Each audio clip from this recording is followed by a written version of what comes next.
भी विक्टिम होने लगे हैं।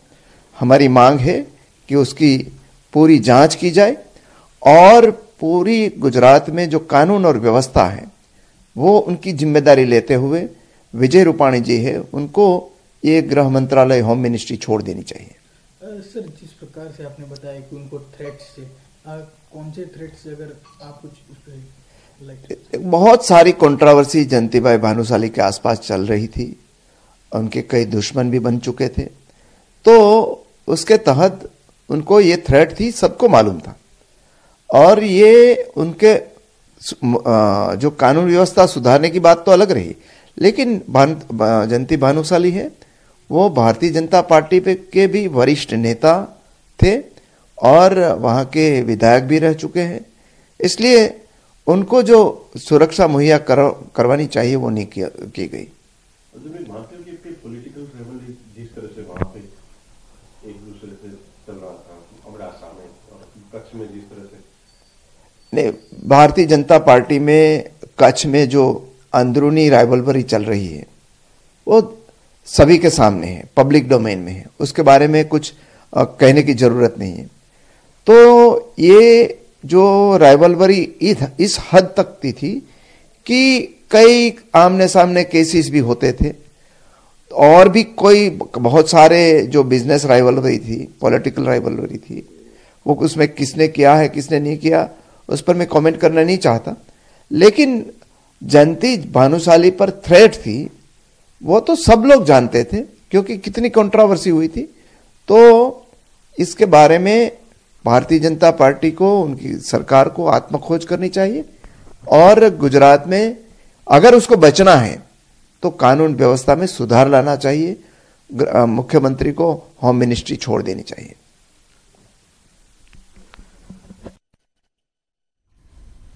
तो हालમાં જે હત્યાના સમાચાર મળતા જ તેમના પરિવારજનો જે ચોધાર આંસુએ રડી રહ્યા છે, ત્યાં બીજી તરફ કોંગ્રેસ તરફથી પણ કહેવું છે કે સુરક્ષા વ્યવસ્થા રાજ્યમાં નિષ્ફળ નીવડી રહી છે।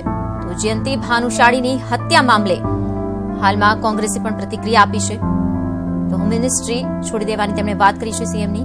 આ સાથે જ તેમનું કહેવું છે કે ઘણી બધી કોન્ટ્રોવર્સી જયંતી ભાનુશાળીની આસપાસ હતી, પરંતુ તેમને જે પ્રોટેક્શન મળવું જોઈએ, જે સુરક્ષા મળવી જોઈએ સરકાર તરફથી, એક ધારાસભ્ય પણ હતા, ભાજપના દિગ્ગજ નેતા પણ હતા અને તે સુરક્ષા નહોતી મળી, તેના કારણે હત્યા થઈ છે। તો જયંતી ભાનુશાળી જેમની હત્યા થઈ છે, હાલમાં ચકચાર મચાવી છે રાજ્યમાં આ ઘટનાએ। તો ટ્રેન જે હતી તે ટ્રેન સયાજીનગરી એક્સપ્રેસમાં તેઓ સવાર થઈને અમદાવાદ તરફ આવવા માટે નીકળ્યા હતા। ટ્રેન નંબર 19116 માં તેઓ સવાર હતા ત્યારે તેમની ગોળી મારીને હત્યા કરી દેવાઈ છે। મોરબીના કટારિયા સુરજબારી સ્ટેશન વચ્ચેની આ ઘટના હોવાની પણ વિગતો છે। તો અજાણ્યા શખ્સે ગોળી મારીને હત્યા કરી દીધી છે અને ત્યારબાદ તે ત્યાંથી ફરાર થઈ ગયો છે।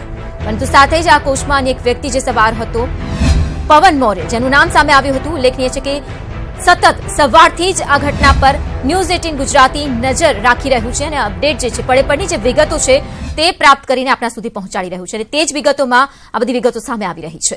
એલસીબી એવન એસપી શ્રી પણ એમાં છે। અમે અત્યારે આજે મેઇન જે બનાવ બન્યો હતો એ કોચને ટ્રેનમાંથી કટ ઓફ કરી અને આગળનું અમારું જે વૈજ્ઞાનિક ઢબેનું પરીક્ષણ જે કરવાનું હોય છે એ કાર્યવાહી તે ચાલુ છે। અત્યારે અમારા railway LC local crime branch છે, અમારી એસઓજીના માણસો છે, રેલવે પીઆઈ અને એમનો સ્ટાફ છે।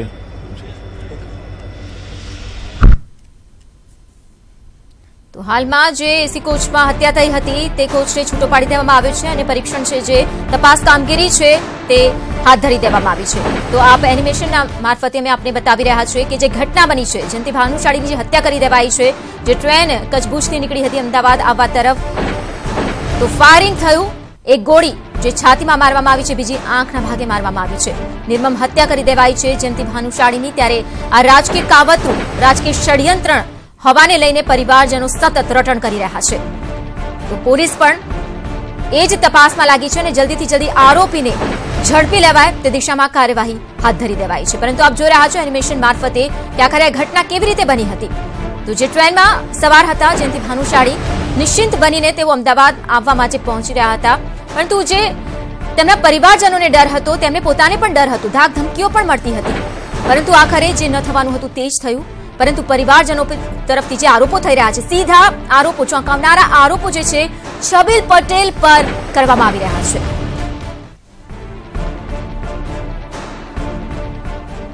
રાજકીય હત્યા કરવામાં આવી છે, કારણ કે અમને પહેલેથી જ આ જે માણસ અમને પહેલાથી જ કહેતો હતો કે મારા ભાઈને પહેલા 2 વખત ઓલા છોકરીઓના કેસમાં ફસાવ્યો છે, કારણ કે એમાંથી એ સક્સેસ નથી ગયા. પછી અમારા ઉપર એણે બીજા 2-3 કાવતરા કરાવીને અમારા ઉપર એમ જ કીધું કે હું એનું જયંતિનું રાજકારણમાંથી રે કાઢી નાખી.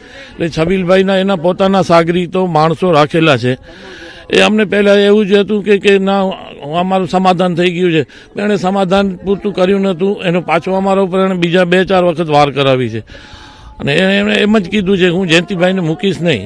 એટલે અત્યારે આ એના માણસો રાખી એને પોતે હત્યા કરાવી છે. એટલે અમારે આ રાજકીય હેતુથી એને હત્યા કરાવી છે. હજી પણ અમને ભય છે, કારણ કે અમારા ઘર ઉપર હજી એ ફાયરિંગ કરાવી એવું છે, કારણ કે પહેલેથી એણે કીધું છે કે હું કેવો માણસ છું એ તમને કરી બતાવીશ. હજી અમારા ઉપર એનો ભય છે કે અમારા ઘર ઉપર કાંઈ ને કાંઈ કરે, કારણ કે એને ફાયરિંગ એણે કરાવી છે. એના માણસો છે એ 100% અમને ખાતરી છે એણે જ કરાવ્યું છે. ને પોતે અમેરિકા જતો રહ્યો છે ને આ બધું એમ પાછળ ગોઠવ્યું છે ને એને જ કરાય છે અત્યારે મારા પતિની, ને એને પૂરી શિક્ષા જોઈએ હવે. ને એનજી જ ગેંગ જો કોઈ કરાય ને નથી, એમની જ છે ગેંગ. જયંતિભાઈ કઈ વાત કરી હતી, શું બીક એમને અગાઉ ધમકી મળતી હોય? ના, એવું કઈ અમને કીધું નતું. એમનો આ હતો બેન હતો છબીલ પટેલ જ કરાવી છે. છબીલ પટેલ નો જ છે આ હાથ બધું, એમાં એ જ છે મારા પતિને મારનાર, એ જ છે, એ જ છે ને એને જ કરાય છે. ને એ અમેરિકા જતો રહ્યો છે, સોપારી આલીને જતો રહ્યો છે કરીને. ના, કાંઈ ખબર નથી અમને, એ ખબર નથી કાંઈ પણ અમને તો ખબર નથી. એટલે આ ખુલ્લે આમ ફરતા હતા ને, ખબર નથી અમને તો કાંઈ એવી. ને કચ્છ ગયા હતા 4-5 દિવસથી. છબીલ પટેલે જ કરાવ્યું છે. એ સોપારી દઈને જતો રહ્યો છે. મારા પુત્રને એને જ મારાયું છે. એનું જ હાથ છે, એનો જ હાથ છે. છેલ્લે ક્યારે સંપર્ક? અમે 5-6 દિવસ થયા કચ્છ. તારે અમે બધા ભેગા છીએ ને, જતા રાતે કહેતા હતા કે ફોનમાં કે હું આવું છું. અમે એની રાહ જોઈ બેઠા હતા સવારના. ટ્રેનમાં એકલા જ હતા? ટ્રેનમાં તો હવે એકલા જ હોય ને. હવે અમે તો ઘરે, અમને શી ખબર, ટ્રેનમાં તો એકલા જ હોય ને. અમે તો બધા અહીંયા તો ટ્રેનમાં તો એકલા જ હોય ને. અમે તો પરિવાર બધા અમદાવાદ રહીએ, એકલા જ હશે, બીજું કોઈ જોડે કોઈ નહોતું. શું લાગે છે બેન, કોના દ્વારા આવું થઈ છે? કોઈ યાર દુશ્મની? છબીલ પટેલ, છબીલ પટેલ. આ ઘટનામાં દેખીતું જ છે કે છબીલ પટેલનો જ હાથ છે. છબીલ પટેલ જ્યારે કોંગ્રેસમાંથી ભાજપમાં આવ્યા ત્યારથી છબીલ પટેલને હતું કે જયંતિભાઈ હશે ત્યાં સુધી મારું કંઈ ચાલવાનું નથી. 2 વાર હાર્યા છતાં 2 વાર હારવાથી છબીલ પટેલ ડિસ્કવરી ચેનલમાં ખુલ્લેઆમ કહેલું કે જેણે મને હરાવ્યો છે એને હું છોડીશ નહીં. સીધા છબીલ પટેલ